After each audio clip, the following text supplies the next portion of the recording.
Hi everyone, I'm back to read Chapter 2 of Meet Addy, Book 1 from 1864. Chapter 2 is called Sold. Early the next morning, Addy was in the tobacco field worming the plants. She and the older children moved from row to row, carefully pulling green, wiggling worms from the leaves. The worms were as fat as her fingers, but Addy tried not to think about them. Instead, she dreamed about the kind of freedom Mama and Papa had talked about the night before, the kind that slaves ran away for. She saw herself learning to read and write. First, she'd write the names of everyone in her family. She saw herself wearing fancy dresses with lace, nothing like the rough cotton shift she always wore now. Papa would get paid for his work and buy so much food they would never be hungry. He would buy cloth for her, fancy dresses, and Mama would make them for her. By 11 o'clock, the sun was high overhead, and Addy felt as if she'd worked all day. She had just finished worming her rows when it was time for her next chore, taking water to the field hands. The full bucket of water she carried almost pulled her arm from her shoulder. As Addy struggled with the bucket, sweat ran down her dark face and soaked her neck of her shift. But she liked this chore because she sometimes had a chance to see Sam or Papa. On this day, she saw Sam. As usual, he had a riddle for her.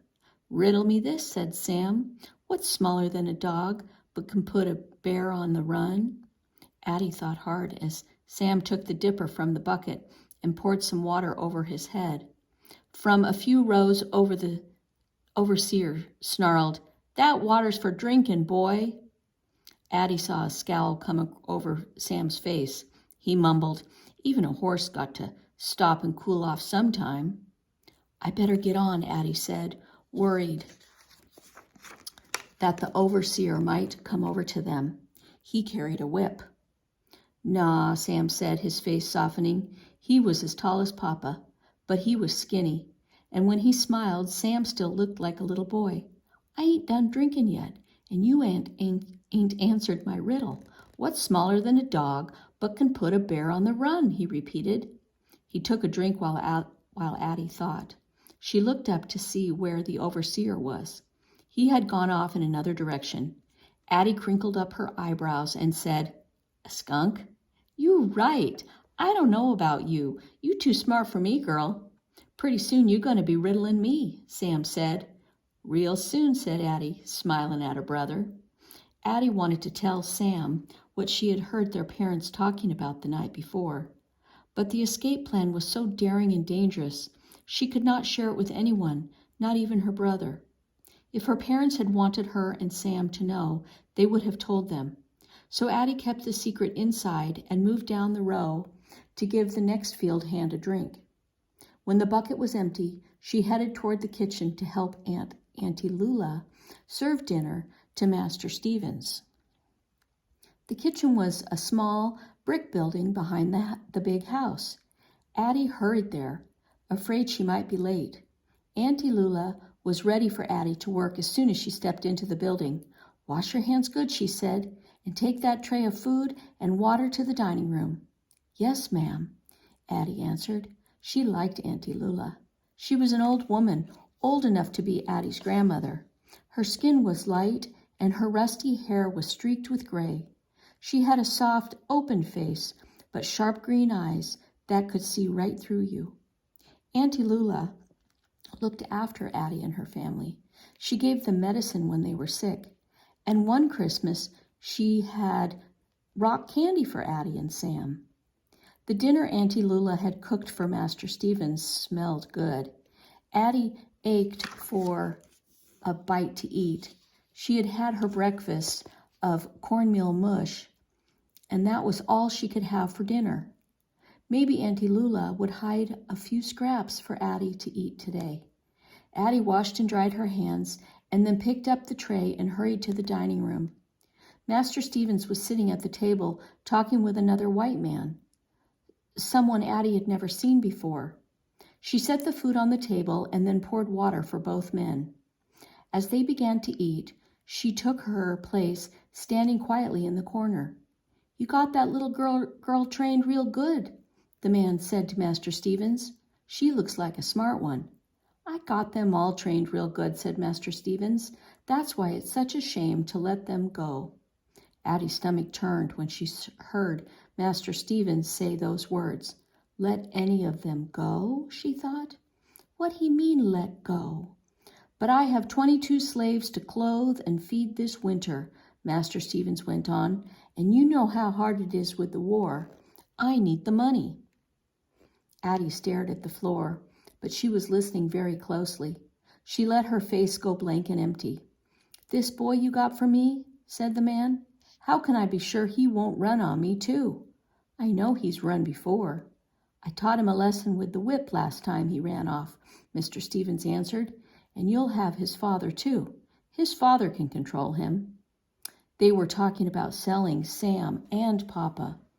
Addie just knew they were. Her father had been right. Master Stevens was going to split up their family. Hey, girl, more water, the strange man said, turning to Addie.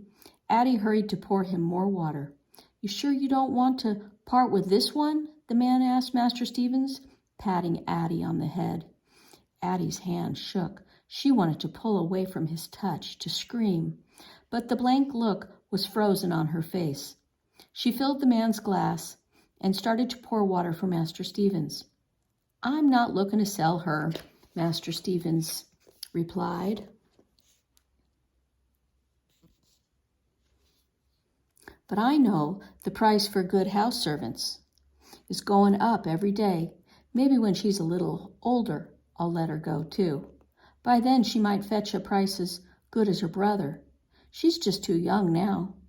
Addie was listening so hard she forgot to pay attention to her task and filled Master Stevens' glass too full. Water spilled on the table. See, I told you this one's too young, Master Stevens said to the man. To Addie, he said sharply, Girl, go get a rag and clean up this mess. Yes, sir, Addie said. She was glad to have a reason to run back to the kitchen. She burst through the door. Auntie Lula, she panted, the man fixing to take Sam and Papa with him. Master Stevens gonna sell them. Auntie Lula looked worried, but when she spoke, her voice was calm. If that be true, we don't have much time. Auntie Lula said, Listen to me good now. Take your bucket and run to the well. Fill the bucket and head right to the fields where your brother and father are at. But I already took water, Addie said. Hush up, child, Auntie Lula hissed. You a smart girl. Act like you think it's time for the afternoon water. Walk right out to Sam and your papa and tell them what you heard. If that man really coming for them, it's the one chance they got to run. I'll go back to the dining room. Now you get. Grabbing her bucket, Addie ran to the well. She ran as fast as she could, her bare feet kicking up little puffs of dust, her thick braids beaten against her shoulders. Please don't let them take Sam and Papa. Please, God, she prayed silently as she ran. When Addie came to the well, she filled her bucket. She tried to run with it, but the water splashed crazily over the sides. With less than half of it left, she headed toward the fields, walking as fast as she could. Her throat was dry. Sam, Papa, where you at? She screamed inside. Outside, her eyes desperately searched the huge field. Addie was looking for Sam and Papa and didn't see the overseer until he stepped right into her path. Hey, girl, he barked at her. What you think you're doing? Addie was so startled she dropped her bucket. I come to bring the afternoon water, she said. It ain't time for their afternoon water, you stupid girl. Get on out of here. I thought it was, Addie stammered. Don't give me back talk, the overseer snarled. Addie felt frantic, but she said nothing more. She picked up her bucket and ran to the kitchen. When she got there, she saw her mother and baby Esther with Auntie Lula. Addie rushed to Mama and threw her arms around her. Mama, they sellin' Sam and Papa. I tried to warm them, Mama, I tried, she cried, burying her face in her mother's shoulder.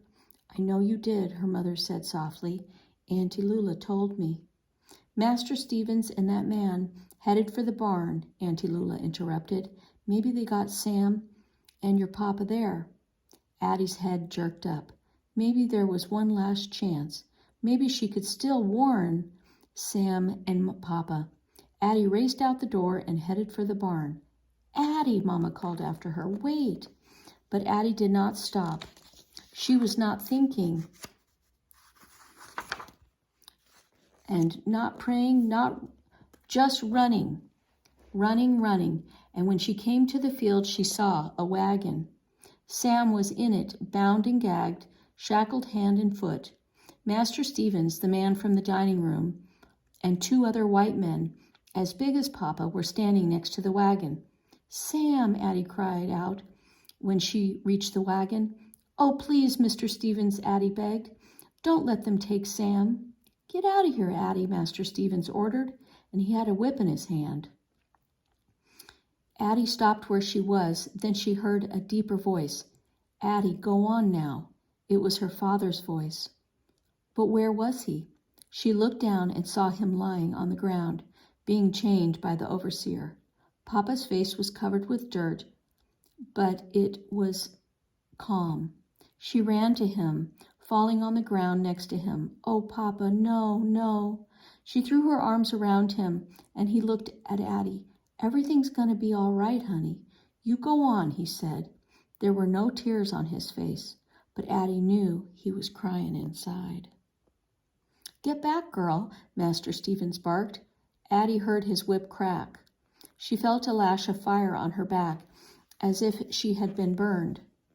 But she held on to Papa. Master Stevens growled at her. I told you to get. Now get before I whip you again. He reached for Addie and yanked her away from Papa.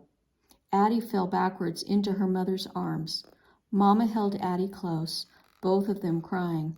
This time, even Mama couldn't keep the pain hidden inside. All right, and that is chapter 2, and next time we'll read chapter 3.